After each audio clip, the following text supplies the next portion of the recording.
Alex is now going to complete the product list sheet, which allows the client to give customers quick quotes. He is going to use array functions to complete these tasks. Now, array functions are quite an advanced feature in Excel, and they work slightly differently to conventional functions. They are sometimes called CSV formulas because you have to press Ctrl-Shift-Enter when you finish typing them in. Let's have a look at an example of an array formula. What we need to do is get the Australian dollar price for each of the product list items. So we're going to need to take the US dollar price and multiply it by the Australian dollar rate. What we would normally do is create a single calculation and then copy it down. But what Alex is going to do is create a single calculation that gives him multiple answers. This is what's called a multi-cell array formula. Let's see how it's done. So we start by selecting all the cells where we want the answers to go. We then type in our equals without clicking back into the workbook because then we'll deselect. Now we select the first set of values we want to multiply, which is our US dollar prices. So we're going to select the whole array. And you can see why they're called array formulas, because an array is a whole selection of values. Having done that, we're going to type our times and we're going to click on our Australian dollar rate. Now, if I just press enter, I'm going to get a value error because this is not valid syntax for a conventional formula. If I press Ctrl-Shift-Enter, however, it works very well. So we have now used a single calculation to return multiple results. Now, if you have a quick look in the formula bar, you'll see the array formula is slightly different.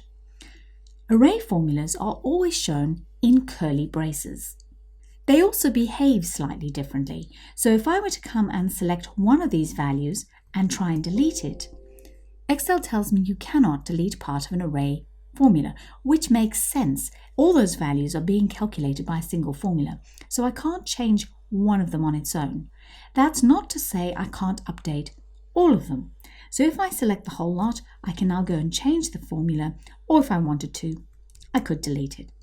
So you can edit them, but it has to be all or nothing. Some people see this as a benefit because it does prevent accidental changing of part of an array. We've had a look at a multi-cell array formula, but you also get single-cell array formulas, and these are possibly more useful and more common. For example, I now want to calculate my Australian dollar total for this quick quote. What I need to do is multiply each of the quantities by the price and then add them all together.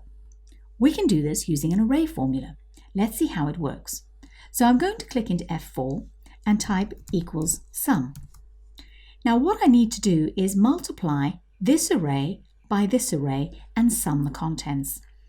To do this, I select my first array, type my multiply, select my second array, and then Ctrl-Shift-Enter. And I now have my total without having needed to calculate a subtotal column. So we start to see how powerful these array formulas can be. You can also use something called an array constant. This is an array of values that you specify. They are constant rather than referring to cell references. Array constants are specified by putting the values in curly braces and separating them with semicolons. So to look at an example, we now want to get our 3 highest Australian dollar prices. So we're going to use our large function. I'm going to start by selecting all 3 because I'm doing another multi-cell array formula here. And I'm going to type equals LA for large and press tab. I'm going to select all of my Australian dollar prices and then I'm going to type a comma. Our K is the constant array 1, 2, 3, but note we're going vertically, so we must remember to use our semicolon. So I open up my curly braces, type a 1, semicolon, 2, semicolon, 3, close the curly braces, and then press Ctrl-Shift-Enter. And there are my 3 highest prices. So that was a quick introduction to array formulas. In the next 2 videos, we'll start looking at how we can use them to solve more interesting and complex problems.